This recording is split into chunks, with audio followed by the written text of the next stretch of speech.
بسم اللہ الرحمن الرحیم۔ السلام علیکم۔ پروگرام علم و حکمت میں خوش آمدید۔ میں ہوں محمد حسن الیاس۔ ناظرین کرام، آج کا پروگرام ایک خصوصی پروگرام ہے جو آج کے دن کی رعایت سے ہم کریں گے۔ غامدی صاحب سے ہم جاننے کی کوشش کریں گے کہ اسلام کا تصور شہادت کیا ہے، فلسفہ شہادت کیا ہے، کیا اسلام کی نظر میں محض جان دینا شہادت ہے، شہادت کا کوئی وسیع تر مفہوم ہے جو دین میں زیر بحث ہے، اور اس کے عملی اطلاقی معاملات میں 20 کے قریب ایسی الجھنیں ہیں جو غامدی صاحب سے آج ہم ڈسکس کریں گے انشاءاللہ۔ تھوڑا سا پروگرام طویل ہونے جا رہا ہے، لیکن ہماری کوشش ہوگی کہ اس پورے فلسفے پر غامدی صاحب سے سیر حاصل گفتگو کی جائے۔ آغاز کرتے ہیں صاحب کے مقصد تشریف فرما جناب جاوید احمد غامدی صاحب۔ السلام علیکم غامدی صاحب۔ وعلیکم السلام۔ ہم سے بہت شکریہ آپ کے وقت کا۔ ہم سب یہ لفظ جب ہم زبان سے ادا کرتے ہیں کہ فلاں معاملے میں آپ نے شہادت دینی ہے، شہید ہو جانا ہے، تو دونوں طرح کے مفاہیم ذہن میں آتے ہیں۔ گواہی کا معنی بھی ذہن میں آتا ہے، اور اسی طرح سے عمومی زبان کے استعمالات میں جان دینے کا معنی بھی ہوتا ہے۔ مجھے ذرا خالصتاً بتائیے گا، دین میں، قرآن مجید میں یہ جو لفظ ہے شہادت کا، یہ کس مفہوم، کس پس منظر میں استعمال ہوا ہے؟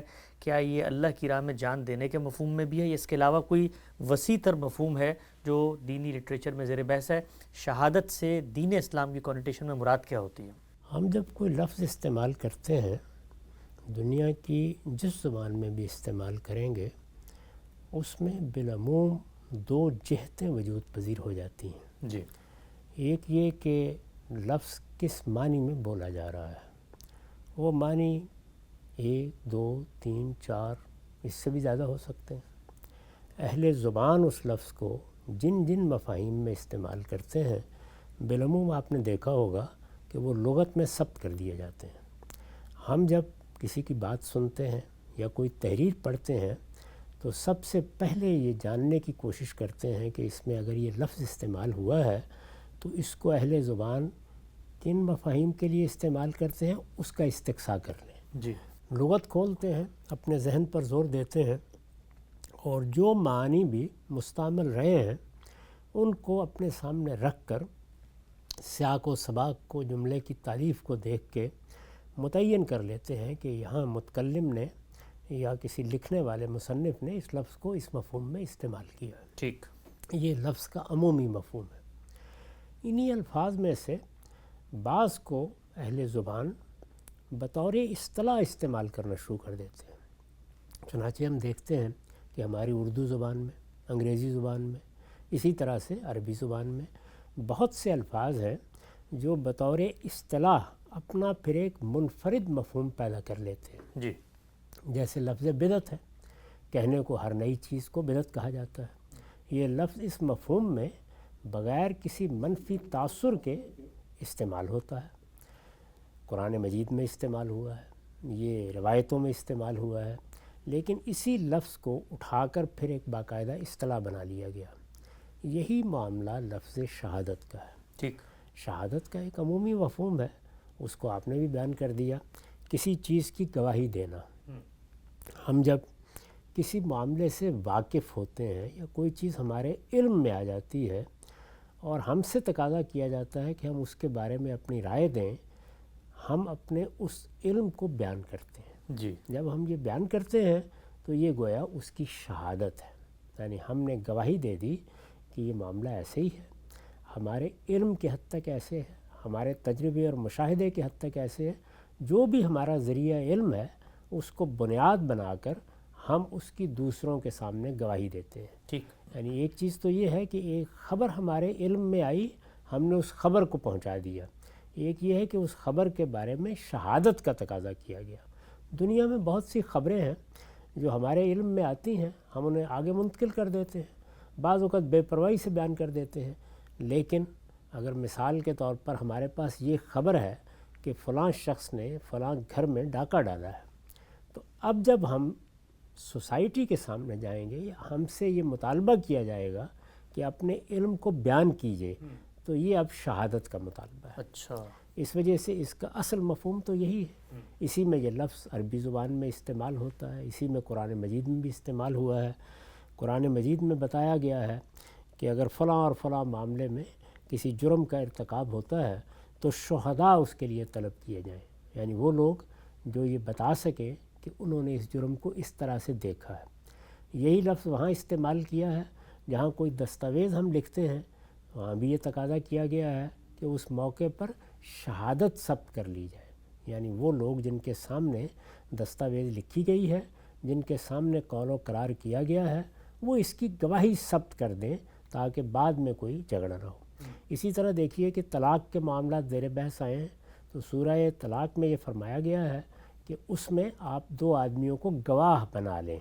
ایک واقعہ ہو رہا ہے، خواہ طلاق دینے کا ہو رہا ہے، خواہ رجوع کا ہو رہا ہے، اس پر لوگوں کو گواہ بنا لیا جائے۔ تو یہ گواہ بنانا اور پھر اس گواہی کو ادا کرنا، یہ مفہوم ہے جو اس کے عمومی استعمال کی حیثیت رکھتا ہے۔ اس سے اوپر اٹھ کر پھر اس کا ایک خاص دینی مفہوم ہے جس میں اس کو قرآن مجید نے استعمال کیا ہے۔ اچھا، وہ دینی مفہوم اللہ تعالیٰ نے اس میں پیدا کیا ہے۔ جس طرح سے اللہ تعالیٰ نے صلاۃ کے لفظ کو اٹھایا، اس کے معنی دعا کے یا کسی چیز کی طرف بہت زیادہ التفات سے آگے بڑھنے کے تھے۔ عربی زبان کے ایک عام لفظ کو اٹھایا اور اٹھا کر اس کو نماز کے لیے استعمال کیا گیا۔ یہ استعمال عربوں کے ہاں پہلے سے وجود پذیر ہو چکا تھا۔ قرآن مجید نے بھی اس کو اصطلاح کے طور پر قبول کیا۔ حج کو دیکھ لیجئے، عمرہ کو دیکھ لیجئے، اگر آپ لغت کی مراجعت کریں گے تو ان سب لفظوں کے عمومی معنی ہیں، ان میں یہ استعمال ہوتے ہیں۔ مثال کے طور پر حج قصد کرنے کے معنی میں آتا ہے، لیکن یہ کہ اس کو اٹھا کر ایک باقاعدہ اصطلاح بنا لیا گیا ہے۔ تو باقاعدہ اصطلاح جب بنائی جاتی ہے، وہ کوئی قوم کرے، وہ کوئی فن کرے، وہ کسی علم کے ماہرین کرے، یا وہ دین میں اللہ تعالیٰ کی طرف سے، اللہ کے رسولوں کی طرف سے ہو، اب یہ گویا لفظ کا ایک خصوصی مفہوم ہے جو وجود پذیر ہو گیا ہے۔ اچھا، شہادت کا وہ کیا خصوصی مفہوم ہے جس میں قرآن مجید نے اس کو استعمال کیا ہے؟ میرے خیال میں سب سے پہلے یہی سمجھنا چاہیے۔ قرآن مجید یہ بتاتا ہے کہ اللہ کے پیغمبر جب مبعوث کیے جاتے ہیں تو ان کا مقصد کیا ہوتا ہے؟ ان کا مقصد یہ ہوتا ہے کہ اللہ تعالیٰ کے ساتھ وہ اپنے معاملے پر لوگوں کے سامنے گواہی دے دیں۔ اچھا، یعنی ایک شخص کا اللہ نے انتخاب کیا جس کو قرآن مجید اپنی اصطلاح میں استفاء یا اشتباہ سے تعبیر کرتا ہے۔ انتخاب کر لیا گیا ہے کسی خاص مقصد کے لیے۔ نبیوں کا انتخاب جس مقصد کے لیے کیا جاتا ہے وہ یہ ہے کہ اللہ تعالیٰ اپنی ہدایت انسانوں تک پہنچانا چاہتے ہیں۔ جب وہ اپنی ہدایت پہنچانا چاہتے ہیں تو ایک طریقہ تو یہ تھا کہ وہ ہر انسان سے براہ راست خطاب کر لیتے۔ ہر انسان کے ساتھ براہ راست خطاب کا طریقہ جب انہوں نے نہیں اختیار کیا تو انسانوں کے اندر سے کچھ لوگوں کا انتخاب کر لیا۔ جب ان کا انتخاب کیا تو اب کیا ہے؟ اب یہ ہے کہ ان کے ساتھ ایک معاملہ ہو رہا ہے۔ وہ معاملہ مخاطبت کا ہوگا، وہ اللہ تعالیٰ کی اس دنیا کو دیکھنے یا اس کا مشاہدہ کرنے کا ہوگا جو ہماری نگاہوں سے چھپی ہوئی ہے۔ جب یہ مشاہدہ بھی کرا دیا جائے گا اور مخاطبت بھی ہو جائے گی، یعنی اللہ تعالیٰ کوئی بات کہیں گے ان سے، تو اب گویا وہ اس سارے معاملے کے گواہ بن گئے۔ چنانچہ آپ قرآن مجید میں رسالت مآب صلی اللہ علیہ وسلم کے معاملے کو دیکھیے تو 2-3 مقامات پر بڑی وضاحت سے بیان کیا گیا ہے کہ مشاہدات کیا ہوئے۔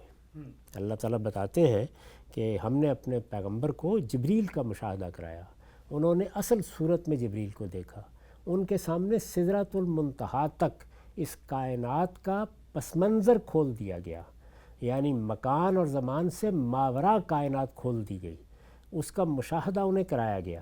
وہ مشاہدہ کھلی آنکھوں کے ساتھ ہوا، اور پھر اس کے بعد ان کو ہم نے اپنی کتاب یا اپنا کلام دیا اور یہ کہا کہ اب اس کو پہنچا دیں۔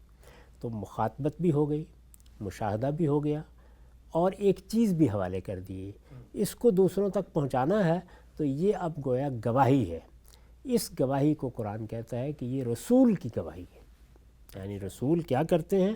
وہ گواہی دیتے ہیں اس بات کی کہ ہم نے وہ چیز دیکھ لی ہے جو تم نے نہیں دیکھی، ہم تک وہ بات پہنچ گئی ہے جو تم تک نہیں پہنچی، ہم نے وہ کلام سنا ہے جو تم نے نہیں سنا، ہمارے ساتھ ذات باری نے براہ راست مخاطبت فرمائی ہے، ہم نے فرشتوں کو دیکھا ہے، وہ ہمارے پاس بھیجے گئے ہیں، ہم نے ملائالہ کا مشاہدہ کیا ہے، ہمیں وہاں چیزیں اس صورت میں نظر آئی ہیں، یہ ہمارا مشاہدہ ہے، اس میں ہمیں کوئی تردد نہیں، کوئی شبہ نہیں ہے، ہم اس کی گواہی دیتے ہیں کہ یہ ایک حق ہے جو ہم تک پہنچ گیا ہے، ہم تم لوگوں تک پہنچانا چاہتے ہیں۔ تو اس کے لیے قرآن مجید نے اصطلاحی مفہوم میں شہادت کا لفظ استعمال کیا ہے۔ چنانچہ کیا فرمایا ہے، یکون الرسول علیکم شہیدہ، یعنی رسول تم پر شہید ہو گیا ہے، گواہ ہو گیا ہے۔ وہ تم پر گواہ ہو گیا ہے۔ جب اس نے تمہیں ہماری ہدایت پہنچائی ہے تو دوسرے لفظوں میں ہماری طرف سے ایک چیز کی گواہی دی ہے۔ یہ گواہی اگر ہم اچھی طرح سے سمجھ لیں کہ پیغمبر کا ہدایت پہنچانا اور ہدایت کے پس منظر میں جو حقائق اسے مشاہدہ کرائے جاتے ہیں ان کو لوگوں کے سامنے بیان کرنا اور ان کی بنیاد پر انہیں اللہ کی ہدایت سے بہرہ یاب کرنا، یہ اصل میں پیغمبر کی گواہی ہے۔ پیغمبر کی شہادت ہو گئی۔ اب اگر پیغمبر کی گواہی واضح ہو گئی تو اللہ تعالیٰ نے اس سے آگے بڑھ کر یہ فرمایا ہے کہ ہم نے ذریت ابراہیم کا انتخاب بھی اسی مقصد کے لیے کیا ہے۔ یعنی ایک تو پیغمبری ہے، پیغمبر کیا کرتے ہیں، وہ شہادت دیتے ہیں، حق کی شہادت، جس چیز کو انہوں نے دیکھا اس کی شہادت، جو ان کے علم میں آئی اس کی شہادت، تو ان کے کام کو بھی شہادت سے تعبیر کیا گیا ہے قرآن مجید میں۔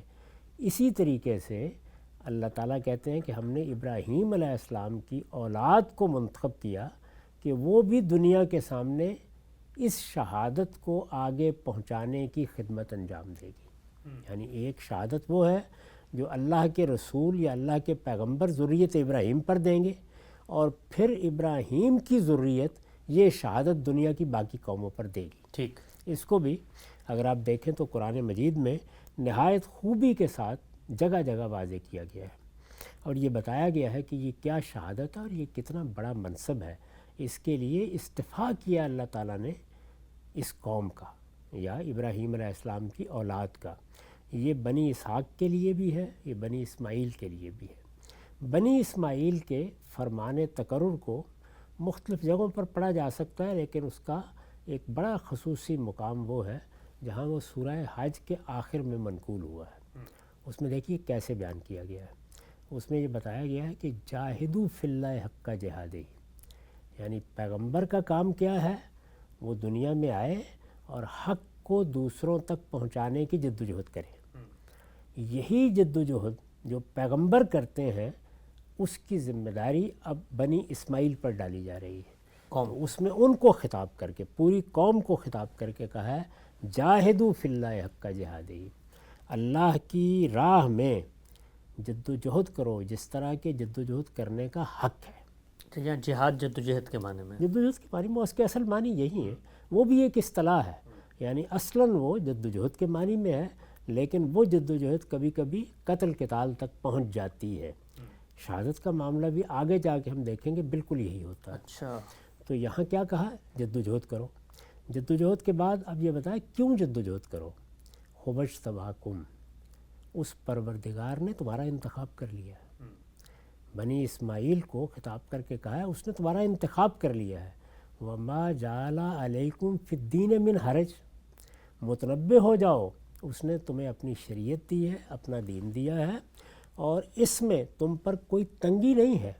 یعنی اس دین میں رخصتیں بھی ہیں، اس میں استثناء بھی ہیں، اس میں بندوں کی استطاعت کا لحاظ بھی ہے، ان کے تحمل کے لحاظ سے دیا گیا، کوئی زائد ذمہ داری نہیں ڈالی گئی۔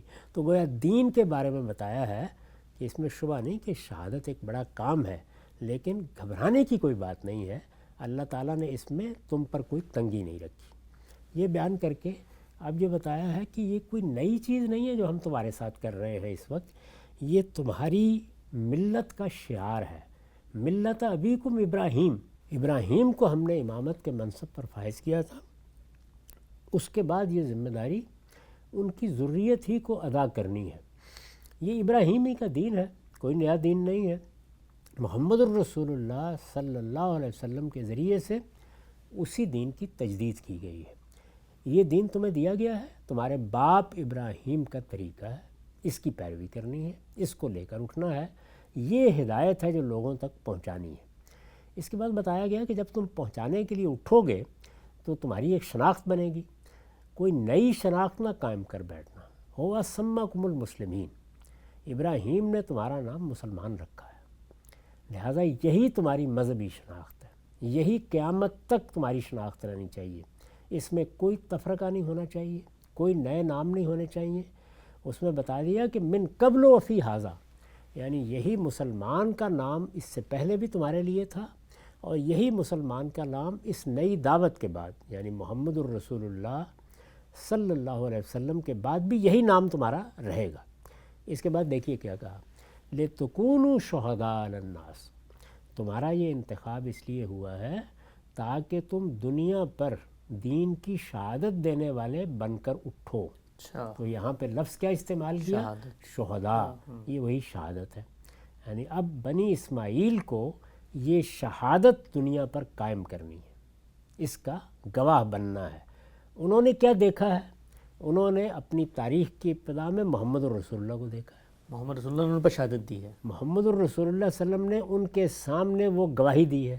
تو گویا ایک گواہی وہ ہے جو عیاناً کسی چیز کو دیکھنے اور سننے کی رسول اللہ نے دی، اور ایک گواہی وہ ہے جو رسول اللہ سے دین کو آگے پہنچانے اور حاصل کرنے کی ان لوگوں نے دینی ہے۔ اچھا، تو یہ ذمہ داری انہیں دی گئی ہے، اس کو بھی گواہی سے تعبیر کیا گیا ہے۔ یہ گواہی وہ دنیا کی سب قوموں کے سامنے دیں گے۔ اس میں یہ کہ کس طرح بتایا آگے، لِتُكُونُوا شُهَدَاءَ عَلَى النَّاسِ، تمہارا انتخاب اس مقصد سے ہوا ہے کہ تم دنیا والوں پر اس دین کی گواہی دو گے، وَيَكُونَ الرَّسُولُ عَلَيْكُمْ شَهِيدًا، اور رسول تم پر یہ گواہی دے چکے ہیں۔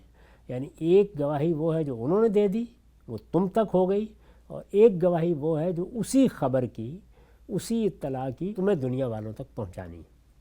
تو دیکھیے اس میں رسول کے لیے بھی وہی شہادت کا لفظ اور بنی اسماعیل کے لیے بھی وہی شہادت کا لفظ۔ ایک دوسری جگہ اس کو ایک مختلف طریقے سے بیان کیا ہے۔ وہاں یہ کہا ہے کہ جس طرح اس سے پہلے بنی اسحاق کو یا بنی اسرائیل کو ہم نے شہادت کی ذمہ داری دی تھی، اور اس کے لحاظ سے ان کو ہم نے اپنی کتاب دی، اس کے پیش نظر ان کے لیے ہم نے ایک علاقے کا انتخاب کیا، ان کے لیے ایک قبلہ متعین کیا، ان کی ایک وحدت قائم کی، اس کا حوالہ دیا ہے، پیچھے وہ ساری بحث ہے۔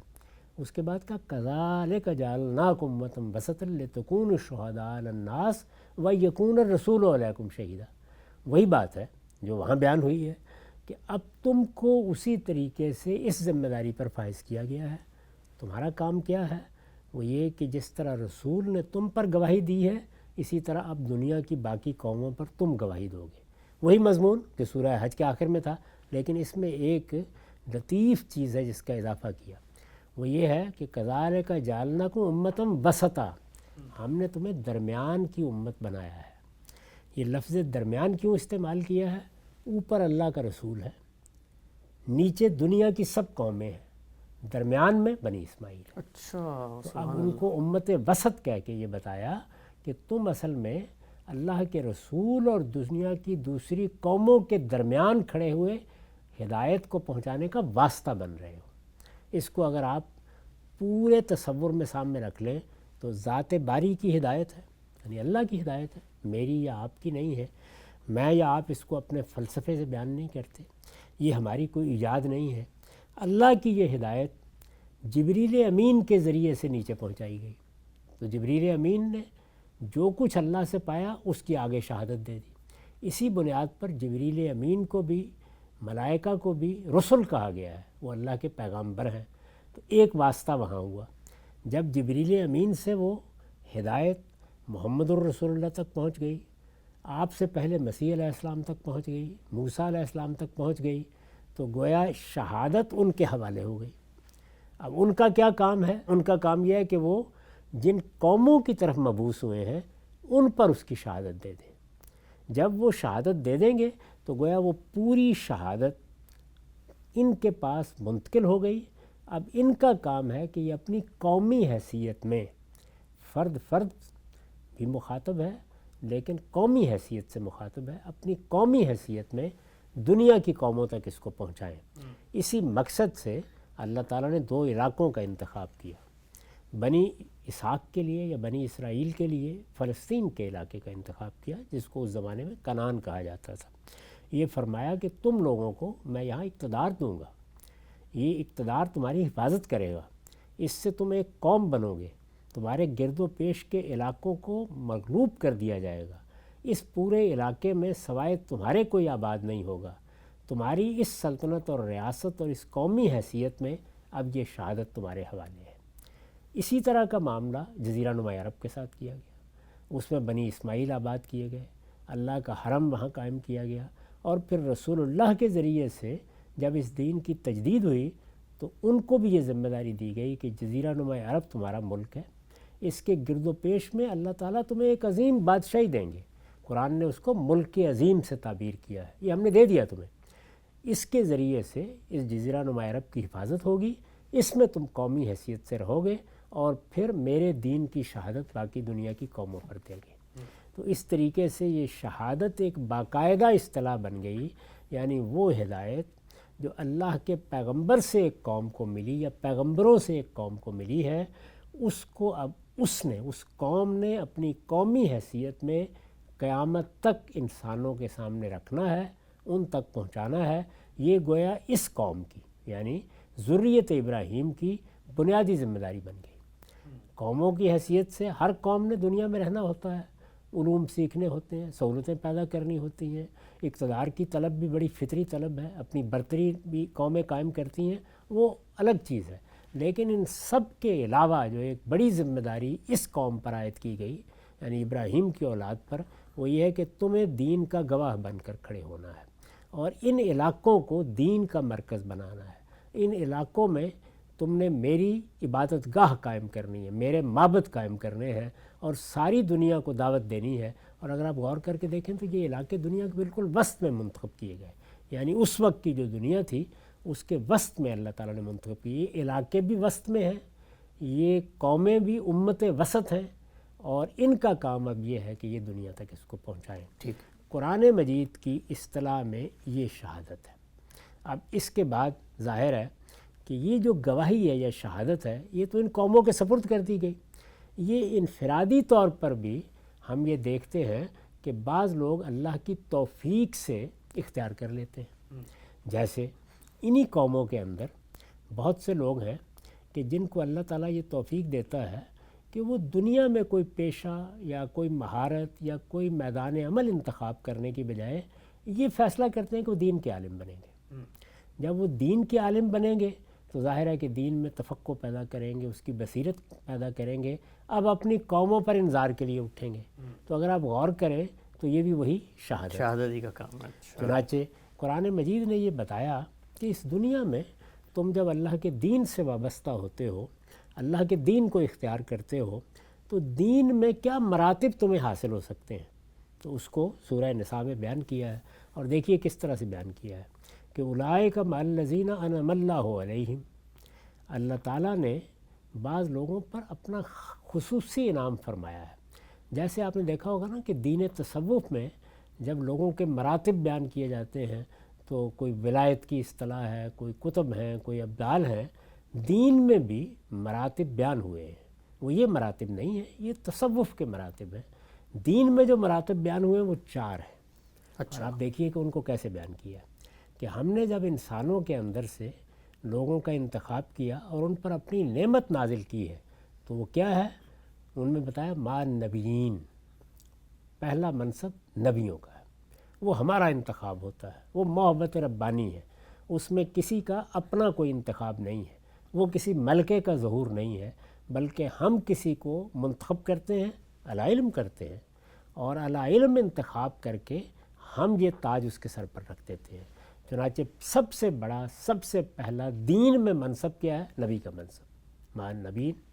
اس کے بعد والشہداء، اولئک مع الذین انعم اللہ علیہم من النبیین والشہداء۔ تو شہداء کیا ہیں؟ دین کی گواہی دینے والے۔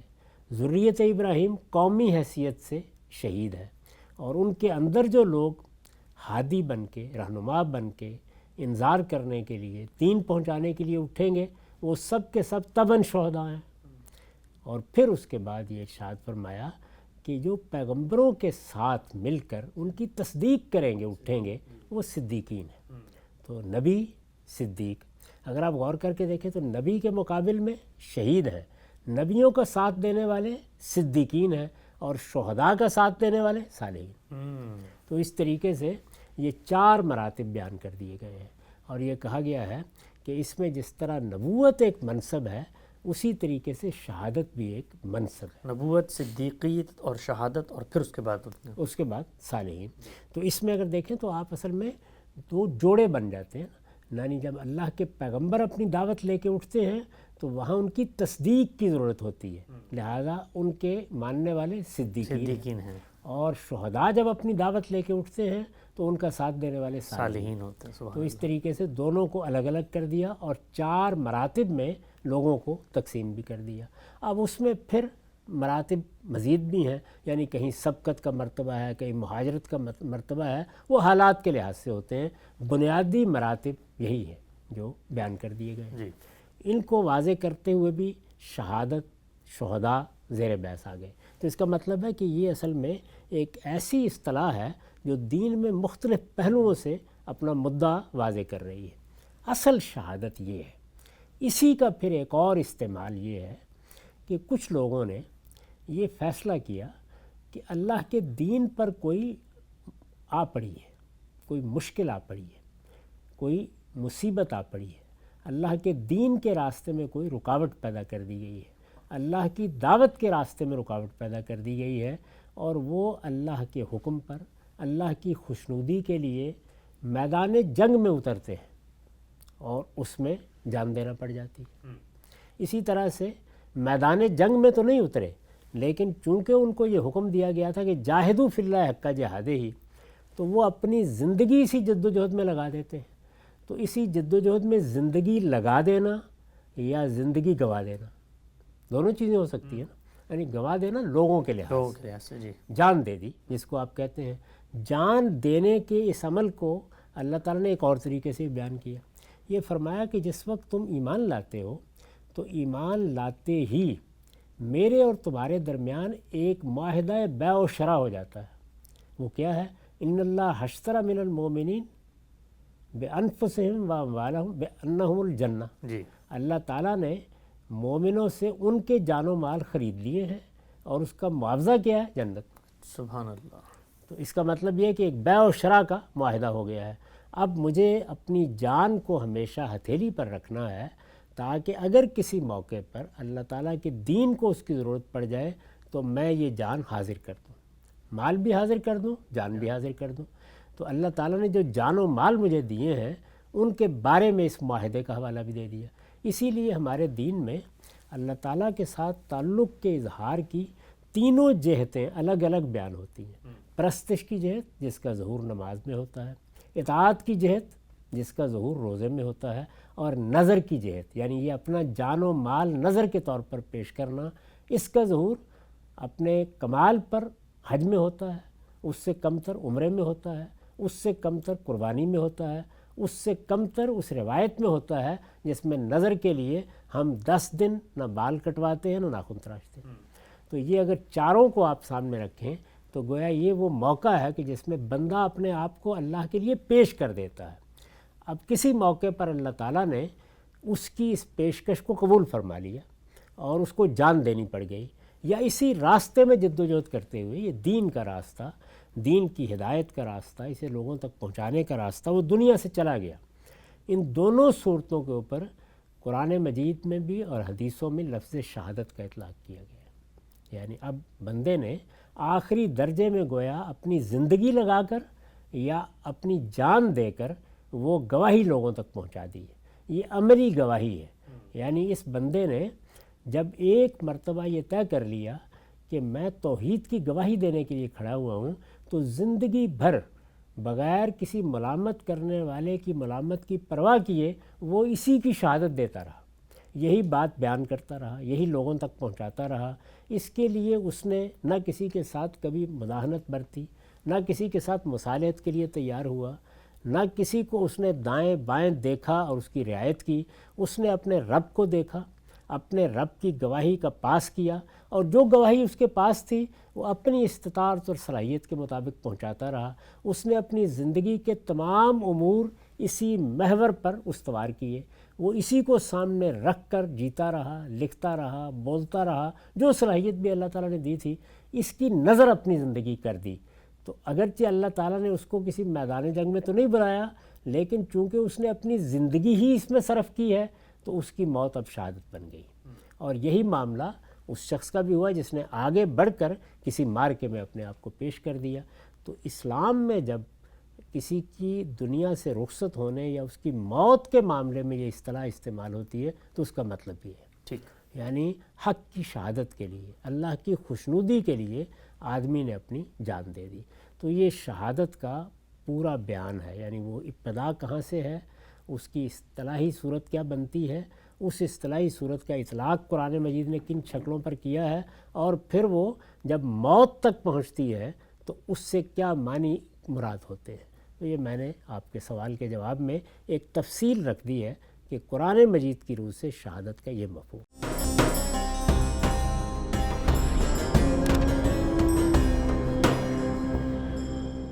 ہم سب اسلام میں تصور شہادت کیا ہے، فلسفہ شہادت کیا ہے، شہادت کی یہ اصطلاح کیسے وجود پذیر ہوئی ہے، یہ کن کن چیزوں کو شامل ہے، کیسے پیغمبر پھر اس کی قوم اور پھر اس کے بعد اس پر ایمان لانے والوں کی زندگی سے متعلق ہوتی ہے، بڑی وضاحت سے میرا خیال ہے ہم سب پہلی دفعہ ایک تفصیل سے اس موضوع کے اوپر آپ کا نقطہ نظر سامنے آیا۔ سلسلہ گفتگو کو آگے بڑھائیں گے، محرم کی ان گھڑیوں میں خصوصی پروگرام لے کر ہم حاضر ہوئے ہیں۔ ہم سب کیا یہ کہا جا سکتا ہے کہ شہادت جو ہے، اگر وہ پہلی والی جو بات آپ نے کی ہے کہ اس میں گواہی دینی ہے تو ہر بندہ مومن نے بھی گواہی دینی ہے، بنی اسماعیل نے کسی دوسرے لیول پہ گواہی دینی ہے، تو کیا یہ کہا جا سکتا ہے کہ شہادت اصل میں ایک ذریعہ ہے، اس میں اس درجے تک پہنچنا کہ آپ کو جان بھی دینی پڑ جائے، یہ تو صورتحال پہ ہے، ورنہ ایمان کے لازمی ناگزیر تقاضوں میں شہادت پھر اس طرح شامل نہیں ہوتی؟ یہ بات میں نے اپنی کتابوں میں واضح کی ہے، اللہ تعالیٰ کی کتاب بھی اس معاملے میں بالکل مبرہن کر دیتی ہے کہ یہ چیز انسان کی تمنا تو ہو سکتی ہے کہ مجھے اللہ تعالیٰ یہ سعادت دے،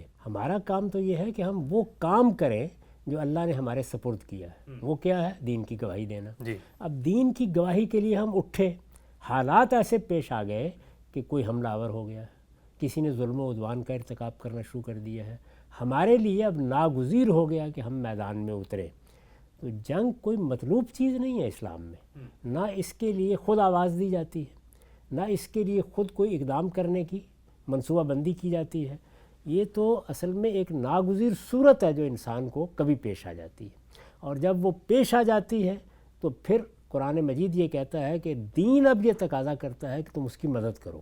وہ مدد کبھی زبان سے ہوتی ہے، کبھی روپیہ خرچ کر کے ہوتی ہے، کبھی اپنا وقت دے کر ہوتی ہے، اور کبھی کبھی وہ جان دے کر بھی ہوتی ہے۔ تو اس لیے یہ ایک موقع ہے، چنانچہ میں نے جہاں ایمان کے تقاضے بیان کیے ہیں وہاں نصرت کے تقاضے کے تحت اس کو بیان کیا۔ اچھا، اور ضرورت سے پیدا ہوگا، تقاضا پیدا ہوگا، ضرورت سے پیدا ہوگا تو ہر مسلمان کو اس کے لیے تیار رہنا چاہیے۔ لیکن یہ صاف معلوم ہوتا ہے کہ نظر کی عبادت ہمارے ہاں ہماری پوری زندگی کا احاطہ کرتی ہے۔ ہر سال ہم وہ عبادت کرتے ہیں، اللہ توفیق دے تو عمرے کے لیے جاتے ہیں، اس سے آگے بڑھ کر حج کرتے ہیں۔ تو اس کا مطلب یہ ہے کہ یہ آرزو ہمارے اندر ہونی اور چاہیے، جذبہ بھی زندہ رکھا اور گیا، یہ جذبہ زندہ رہنا چاہیے کہ اگر میرے پروردگار نے کسی موقع پر ضرورت پیدا کر دی تو میں اپنی جان مال کو پیش کرنے میں دریغ نہیں کروں گا۔ یہ دریغ نہیں کروں گا، یہ در حقیقت وہ جذبہ ہے جس کو لے کر ہم حج میں جاتے ہیں اور شیطان کے خلاف جنگ میں سنگباری کر کے اپنے اس عزم کا اظہار کرتے ہیں کہ ہم زندگی بھر شیطان کے خلاف یہ جنگ جاری رکھیں گے۔ اب شیطان کے خلاف وہ جنگ کبھی تو محض زبان کی جنگ رہتی ہے، لیکن کبھی اس سے بہت آگے بڑھ کر وہ واقعتاً اپنا جان و مال نظر کر دینے کی جنگ بن جاتی ہے۔ بندہ مومن کو اس کے لیے ہمہ وقت تیار رہنا ہے، یہ ہر مسلمان سے تقاضا ہے۔ اس کے بعد وہ لوگ کہ جو دین کی دعوت لے کر اٹھ کھڑے ہوں ان کے لیے بدرجۂ عتم یہ تقاضا ہے، اور جب بدرجۂ عتم ہے تو اس کی آرزو ہونا، اس کی خواہش ہونا یہ ایک محمود چیز ہوگی۔ اللہ تعالیٰ نے خود قرآن مجید میں صحابہ کے بارے میں بتایا ہے کہ تم میں سے بہت سے لوگ تھے جن کی یہ آرزو تھی کہ ان کو شہادت نصیب ہو، یعنی وہ اس میدان میں مارے جائیں، قتل ہو جائیں، یہ ان کی خواہش تھی، اور ان کی یہ تمنا اتنی غیر معمولی تھی کہ ہم نے تھوڑی دیر کے لیے اپنی قوت اٹھا لی کہ جس کے نتیجے میں دوسرے ذرا غلبہ پا کر ان کو شہید کر دیا۔ تو اللہ تعالیٰ نے اس میں اتخاذ شہداء کیا ہے، یہ بھی بیان کیا ہے۔ تو انسان کی اگر یہ تمنا ہوتی ہے تو بعض اوقات یہ کوئی لازم نہیں ہے، اللہ تعالیٰ پوری بھی کر دیتے ہیں۔ نقطہ بالکل واضح ہو گیا، آگے بڑھاتے ہیں۔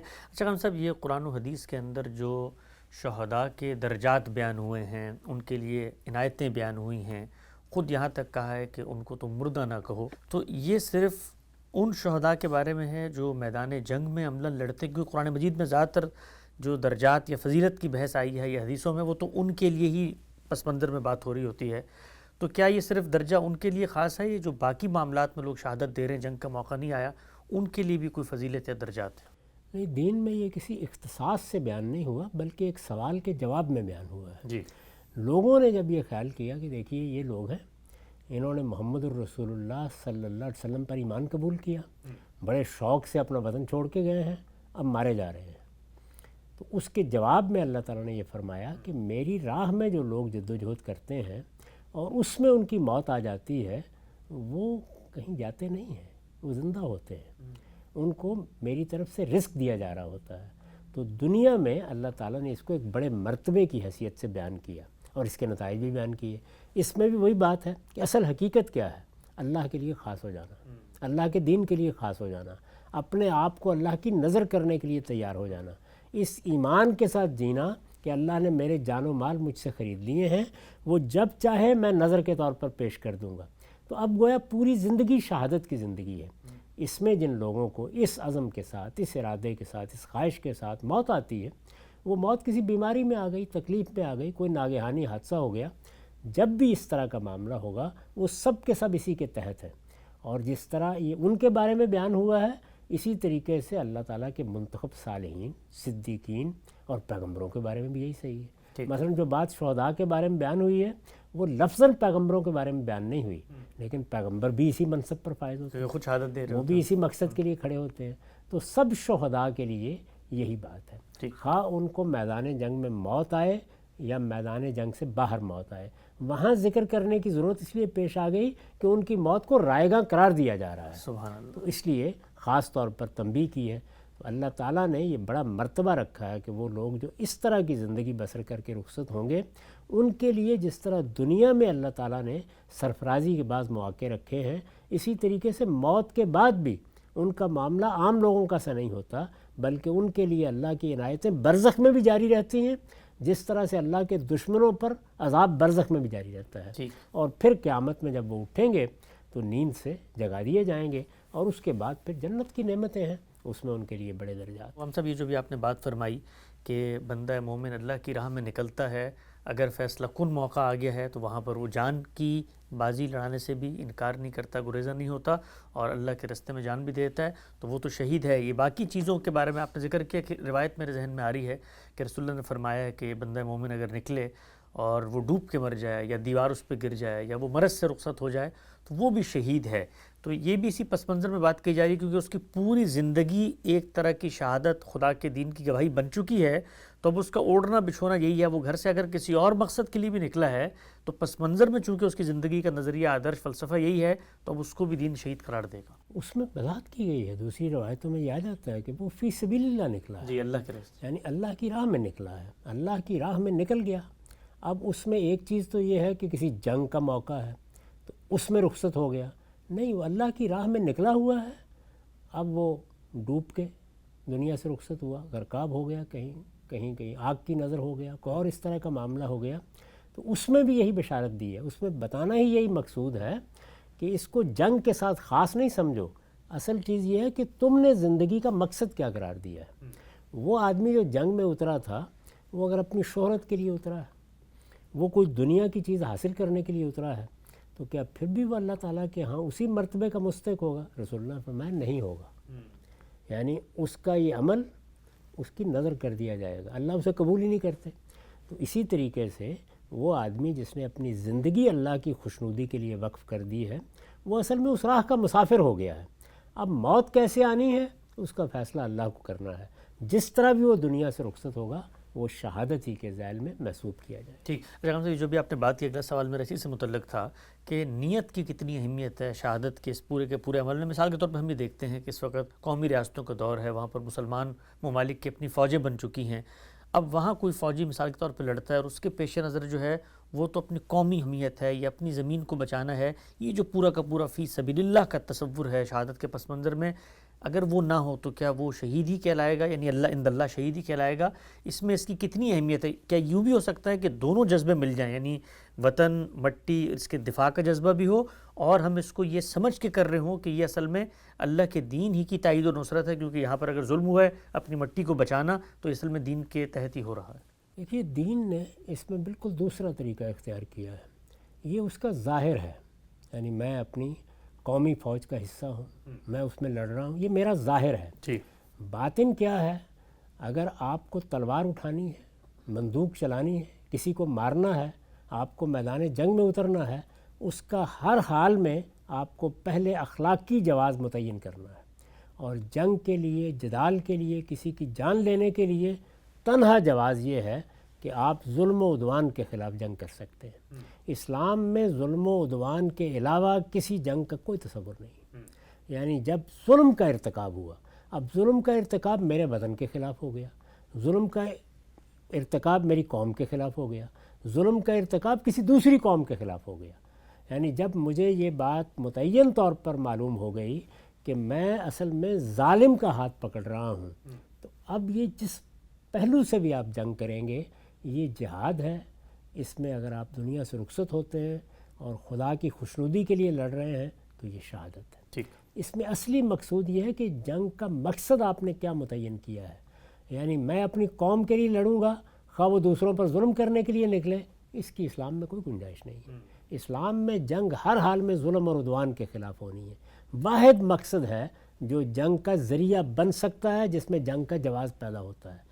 جب یہ طے ہے تو پھر ظاہر ہے کہ جب میں ظلم و عدوان کے خلاف لڑ رہا ہوں تو میں کسی شعبے میں لڑ رہا ہوں، میں کسی قوم کے لیے لڑ رہا ہوں، میں کسی وطن کے لیے کھڑا ہوا لڑ رہا ہوں، اس سے کوئی بحث نہیں ہے۔ اصلی چیز وہ اخلاقی مقصد ہے، وہ اتنا بڑا مقصد ہے کہ وہ جہاں بھی میرے پیش نظر ہوتا ہے موت شہادت بنتی ہے۔ ٹھیک، آگے بڑھاتے ہیں سلسلہ گفتگو کو۔ اچھا، ہم سے بھی بتائیے گا کہ کیا مسلمانوں کے لیے، چونکہ جو پورا تصور ہے شہادت کا اب تو ہمارے لیے ایک دینی تصور بن چکا ہے، تو ہم یہ لفظ شہید کا اطلاق کسی غیر مسلم پر بھی کر سکتے ہیں؟ جیسے عام طور پہ ہمارے یہاں کہانیوں میں، قصوں میں، روایتوں میں آ جاتا ہے بھائی بھگت سنگھ شہید تھے، انگریزوں کے خلاف انہوں نے لڑائی لڑی، تو یہ شہادت ایک اس خاص مفہوم میں ہے، تو پھر یہ کیا غیر مسلموں کے لیے بھی مسلمانوں کو استعمال کرنا چاہیے؟ ایک ہے اس کا دینی پہلو، میں نے اس دینی پہلو کو بیان کرتے وقت بھی عرض کیا کہ اس کا ایک عمومی مفہوم بھی ہے، یہ معلوم ہے گواہی کے لیے استعمال ہوتا ہے، اگر غیر مسلم گواہی دیتا ہے عدالت میں تو وہ بھی گواہی کہلائے گا، شہادت ہی کہلائے اس کو بھی شہادت ہی کہیں گے۔ یہ اس کا لغوی استعمال ہے۔ دینی اصطلاح کے طور پر اس کا مطلب کیا ہے وہ بڑی وضاحت کے ساتھ بیان کر دیا، متعین ہو گیا۔ پھر ایک تیسری چیز پیدا ہوتی ہے، وہ یہ ہے کہ بعض اوقات کوئی اصطلاح اپنے عمومی مفہوم میں ایک نئے معنی پیدا کر لیتی ہے، تو یہ لفظ شہید کے ساتھ بھی ایسے ہی ہوا ہے، یعنی دنیا کی مختلف قوموں نے اس لفظ کو اختیار کر لیا ہے۔ ہمارے ہاں خاص طور پر بر صغیر میں دنیا کی جتنی قومیں موجود تھیں ان سب قوموں نے اس لفظ کو ایک خاص مفہوم میں اختیار کر لیا، یعنی کسی قومی مقصد کے لیے، کسی بڑے آدرش کے لیے، کسی غیر معمولی نصب و عین کے لیے، جو آدمی جدوجہد کرتا ہے اس کے لیے ہم لفظ استعمال کر لیتے ہیں۔ یہ لفظ کا عمومی استعمال ہے جو پھر پیدا ہو گیا۔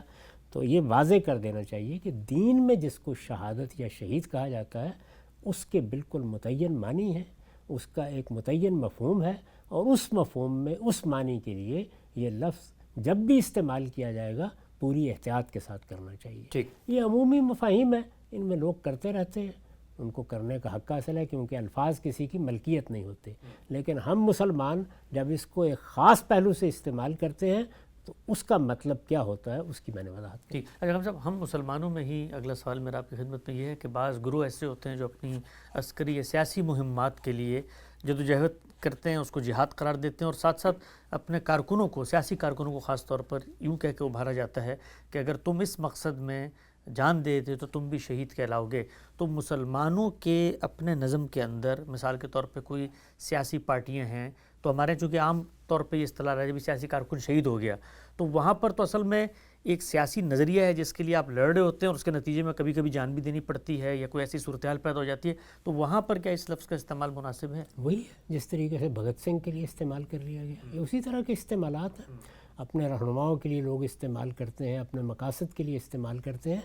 دینی مفہوم وہ ہے جو میں نے عرض کر دیا، یعنی ایک بندہ مومن کا یہ فیصلہ کہ میں اللہ کے دین کے لیے جیوں گا، میری زندگی اسی مقصد کے لیے ہے، میں کسی مارکے میں اتر رہا ہوں، میں کوئی سیاسی مہم بھی چلا رہا ہوں، میں اللہ کے لیے چلا رہا ہوں، یعنی یہ اس پر واضح ہے۔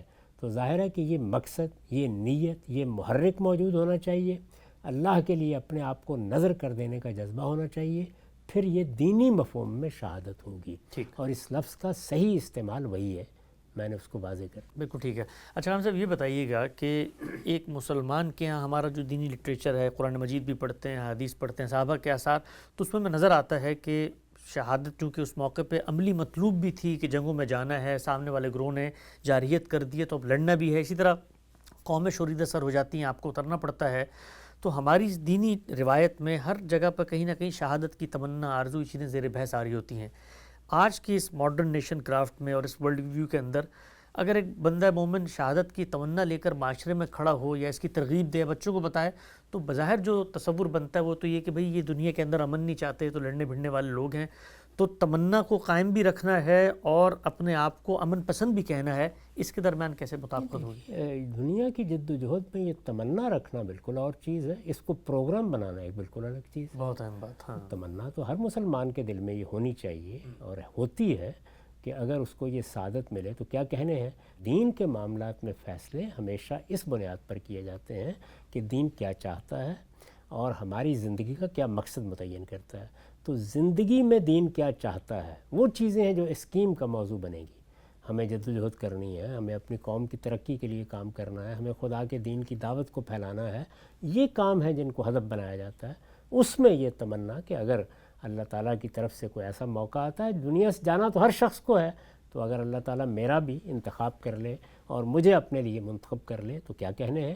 تو یہ تمنا رکھنا بالکل اور بات ہے، لیکن اسکیم اس کی بنیاد پر نہیں بنائی جاتی، نہ اس چیز کو بنیاد بنا کر آپ کوئی دعوت اٹھاتے ہیں، نہ پیغمبروں نے کبھی یہ کام کیا ہے۔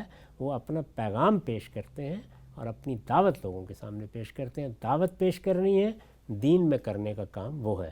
دنیا میں آپ کو تعمیر، ترقی، تعلیم، لوگوں کی خدمت کے کام کرنے ہوتے ہیں، اور ظاہر ہے ایک مسلمان اسی جذبے سے کرتا ہے کہ میرا رب اس سے خوش ہوگا، تو اللہ کی خوشنودی کے لیے زندگی بسر کرنے کی اسکیم بنانی چاہیے، یعنی جینا ہے اللہ کی خوشنودی کے لیے۔ اس راہ میں موت تو ہر ایک کو آنی ہے، اس میں یہ تمنا رکھنا کہ میرے لیے اللہ شہادت کا فیصلہ فرمائے، ایک بڑی غیر معمولی تمنا ہے، لیکن اس کی بنیاد پر اسکیمیں نہیں بنائی جاتی۔ ٹھیک، ہم سب ایک چھوٹی سی چیز کی وضاحت کیجیے گا، جس وقت کہ قرآن مجید نے کہا ہے کہ جو اللہ کی راہ میں جان دیتے ہیں ان کو مردہ نہ کہو، وہ زندہ ہیں لیکن تمہیں ان کا شعور نہیں ہے۔ تو دنیا سے رخصت ہونے والا ہر فرد کا تو جسم ہوتا ہے، وہ تو خاتمہ ہو جاتا ہے، روح ہے جس کی بات ہو رہی ہوگی یقینی طور پہ، تو ارواح تو بے سب کی ہی زندہ ہوتی ہیں، شہداء کو خاص طور پہ الگ سے کیوں اس طرح سے بیان نہیں، ایسا نہیں ہے، یعنی اللہ تعالیٰ جب اس دنیا سے ہم رخصت ہوتے ہیں تو روایتوں میں اس کی بڑی وضاحت ہو گئی ہے، اور قرآن مجید میں بھی اس کی تصریحات موجود ہیں۔ انسانوں کو 3 گروہوں میں تقسیم کر دیتے ہیں۔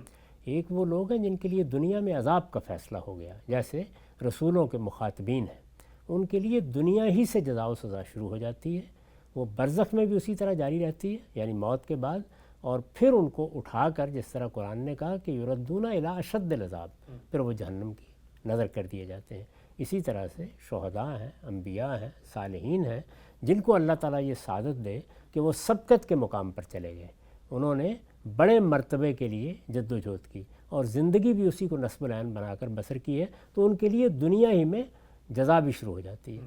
اللہ تعالیٰ دنیا میں ان کے لیے لسان صدق کا اہتمام کرتے ہیں، ان کے مرنے کے بعد بھی جس طرح کی اس آیت میں کہا ہے، ان کو ایک نوعیت کی زندگی عطا ہوتی ہے، اور وہ زندگی بالکل ایسے ہی ہوتی ہے جیسے ہم خواب میں اپنے آپ کو زندہ دیکھتے ہیں، اس طرح کی زندگی میں پھر ان کے لیے نعمتیں ہیں، کرم ہیں، عنایتیں ہیں، وہ ہوتی رہتی ہیں، اور جب وہ قیامت میں اٹھائے جائیں گے تو پھر اپنے اصل مستقر جنت میں بھیج دیے جائیں گے۔